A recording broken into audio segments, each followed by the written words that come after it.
Yang dihormati Tuan Pengerusi Majlis, Barisan Perdana Hakim yang arif lagi bijaksana, barisan guru yang disayangi dan rakan-rakan yang saya kasihi. Pada hari yang indah ini, saya ingin menyampaikan sebuah kisah yang bertajuk Cacat Tapi Berani. Assalamualaikum dan salam sejahtera. Yang terlena kejut-kejutkan, yang kaya sedar-sedarkan, yang tersesat kembali ke pangkal jalan. Dengar ya kawan-kawan, setiap manusia mempunyai kelebihan dan kekurangan mereka. Setiap kelebihan itu pasti ada kelemahannya. Setiap kecacatan itu mesti ada kelebihan yang Allah berikan. Begitulah juga yang terjadi pada diri Kamal. Kamal dilahirkan dengan kaki kirinya kudung. Namun begitu, dia masih bersyukur kerana penglihatannya tidak cacat. Dia masih mampu melihat keindahan alam ciptaan Tuhan. Walaupun Kamal tidak dapat berjalan sempurna seperti kawan-kawan yang lain, tetapi dia masih mampu berjalan menggunakan tongkat. Malahan, kecacatan itu bukanlah penghalang untuknya pergi ke sekolah. Di mana ada usaha, di situ pasti ada kejayaan. Dia tidak pernah putus semangat. Sudah nasib kamu begini, Kamal. Kamu harus banyak bersabar, kata ibunya kepada Kamal. Saya tahu, Ibu, semua ini adalah qada dan qadar Allah untuk diri saya. Saya pasrah, Ibu, kata Kamal kepada ibunya. Kamal tidak pernah berkecil hati dengan kata-kata ibunya itu. Malahan, kata-kata ibunya itu seperti suatu semangat untuknya maju ke hadapan. Dia sedar ramai dalam kalangan orang cacat telah berjaya dalam hidup mereka. Dia tidak mahu kecacatannya itu menjadi batu penghalang untuknya berjaya dalam pelajaran. Dia menalam keazaman dan impian untuk menjadi manusia yang berjaya. Pada suatu hari, Kamal bersiar-siar di sekitar kawasan rumahnya. Tidak lama kemudian, datang seorang pemuda dengan menunggang basikal. Rupa-rupanya, pemuda itu mempunyai niat jahat terhadap Kamal. Pemuda itu mendekati Kamal lalu menolak tongkatnya. Kamal terus terjatuh ke atas tanah. Kamal mencuba untuk bangun semula tetapi tidak berdaya. Hahaha. Pemuda itu ketawa terbahak-bahak melihat Kamal yang terketar-ketar untuk bangun. Pemuda itu terus meninggalkan Kamal tanpa mempunyai sikap belas kasihan.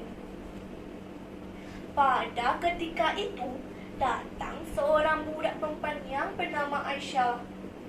Dia benar-benar merasa kasihan dan simpati melihat keadaan Kamal di tepi jalan itu. Tanpa berlengah lagi, dia pun terus menolong mengangkat Kamal. Terima kasih Aisyah, kamu memang baik hati. Tidak macam pembunuh nakal itu tadi, kata Kamal sambil berdiri dengan tongkatnya. Sampai hati dia menolak tongkat saya, kata Kamal dengan perasaan sedih.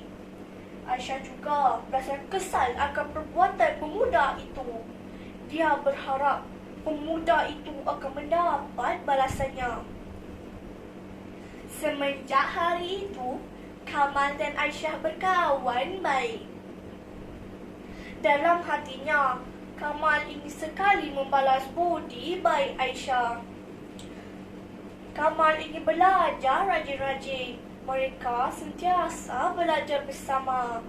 Aisyah mahu melihat Kamal berjaya. Kalau kamu gembira, saya juga gembira, Kamal, kata Aisyah dengan wajah ceria. Saya juga berasa bertuah kerana mempunyai sahabat seperti kamu, Aisyah, kata Kamal dengan bangga. Aisyah menganggap Kamal seorang sahabat yang istimewa. Meskipun kakinya kudung, tetapi semangatnya berkobar-kobar untuk menjadi pelajar berjaya. Pada suatu petang, Kamal berjalan seorang diri untuk pergi ke kedai. Tanpa diduga, di suatu tempat yang sunyi, tiba-tiba Kamal terdengar bunyi suara seorang budak perempuan menjerit, "Tolong! Tolong!"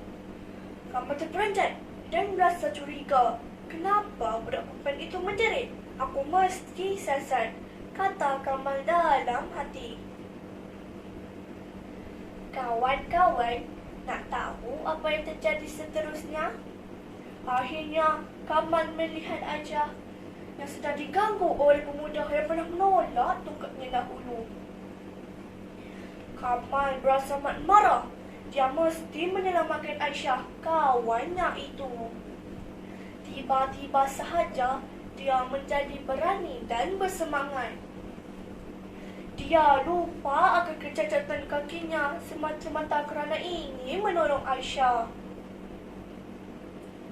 Tanpa berlengah lagi, Kamal pun memukul pemuda itu dengan tongkatnya.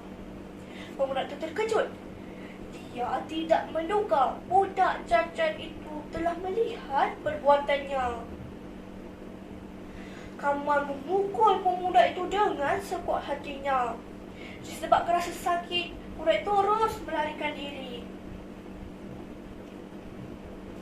Aisyah benar-benar bertuah dan terutang budi kepada Kamal kerana telah menolongnya. Kalau kamu tiada tadi, entah apa yang akan terjadi pada diri saya, Kamal, kata Aisyah dengan rasa bersyukur. Kamal tersenyum mendengar kata-kata Aisyah itu. Dia sedar kebaikan Aisyah juga tidak terbalas olehnya. Sekarang, saya sudah dapat membalas budi baik kamu dahulu, Aisyah. Pemuda itu juga telah mendapat pengajarannya, kata Kamal. Aisyah juga bersetuju dengan kata-kata kawan karibnya itu. Demikianlah kawan-kawan, kisah Kamal, seorang muda yang cacat tapi berani. Kawan-kawan, pengajaran daripada cerita ini ialah janganlah kita menjadikan kekurangan kita sebagai penghalang untuk berjaya. Selain itu, janganlah kita menggunakan kelebihan kita untuk mengambil kesempatan terhadap orang lain. Sekian sahaja cerita daripada saya. Terima kasih.